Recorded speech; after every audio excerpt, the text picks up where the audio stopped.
పూర్తి వివరాలకు చదవండి రేపటి అక్షర శిల్పం దినపత్రికలో.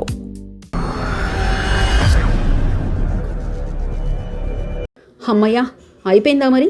టీడీపీ అధినేత చంద్రబాబు చాలా రిలాక్స్ మూడులో చంద్రబాబు. అసలు రీజన్ అదే, కారణం అదేనా? ఆంధ్రప్రదేశ్ ముఖ్యమంత్రి చంద్రబాబు నాయుడు అధికారంలోకి రాకముందు ఒకలా ఉంటారు, వచ్చిన తర్వాత మరోలా వ్యవహరించేవారు. అయితే ఈసారి మాత్రం గత 14 ఏళ్లు ముఖ్యమంత్రిగా పనిచేసిన సమయంలో కనిపించని మార్పు చంద్రబాబులో ఇప్పుడు కనిపిస్తుంది. గత 14 ఏళ్లు చంద్రబాబు నిర్విరామంగా రోజుకు 18 గంటలు పనిచేసే ముఖ్యమంత్రిగా పేరు తెచ్చుకున్నారు. తనకు తానే రాష్ట్రానికి సీఈఓగా ప్రకటించుకున్నారు.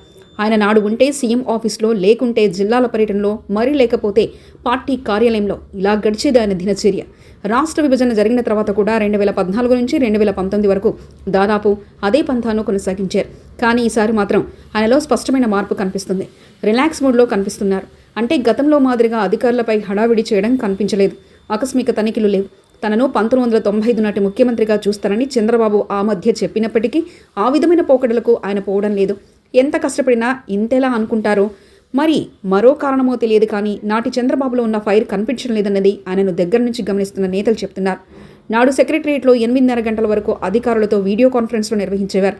తర్వాత ఎన్టీఆర్ ట్రస్ట్ భవన్కి వచ్చేవారు. అక్కడ నేతలతో దాదాపు రాత్రి 10 గంటల వరకు చర్చించేవారు. కానీ ఇప్పుడు నేతలతో చర్చించడం పూర్తిగా మానేశారంటున్నారు. ఏదైనా ఎన్నికలుంటే తప్ప ఆ జిల్లా నేతలతోనూ, పార్టీకి సంబంధించిన ముఖ్య నేతలతోనూ సమావేశం అవ్వడం లేదు. ఇక ప్రతి శనివారం పార్టీ మంగళగిరిలోని పార్టీ కేంద్ర కార్యాలయానికి వెళ్లాలనుకున్న పని ఒత్తిడితో అన్నిసార్లు అది సాధ్యం కావడం లేదు. కానీ వీలున్నప్పుడల్లా శనివారం మాత్రం పార్టీ ఆఫీస్కు వెళ్లి కార్యకర్తల నుంచి సమస్యలను అడిగి తెలుసుకుంటున్నారు.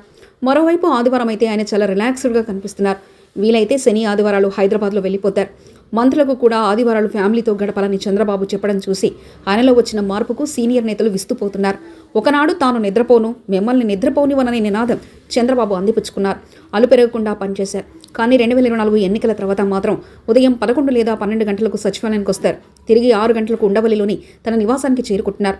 లోకేష్ చేతికి రాజకీయంగా అంది రావడంతో పార్టీ విషయంను పెద్దగా పట్టించుకోవడం లేదన్న టాక్ పార్టీలో బలంగా వినిపిస్తుంది. జిల్లాలో నేతల మధ్య విభేదాలు కూడా లోకేష్ను పరిష్కరిస్తుండటంతో చంద్రబాబుకు పెద్దగా రాజకీయంగా పని లేకుండా పోయిందన్నారు.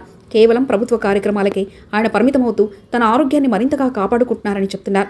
మొత్తం మీద 1995 నాటి చంద్రబాబుకు 2025 నాటి చంద్రబాబుకు మధ్య 30 ఏళ్ల తేడా స్పష్టంగా కనిపిస్తుందన్నది పార్టీ వర్గాల టాక్. మరిన్ని కథనాల కోసం సబ్స్క్రైబ్ చేసుకోండి మీ అక్షర శిల్పం.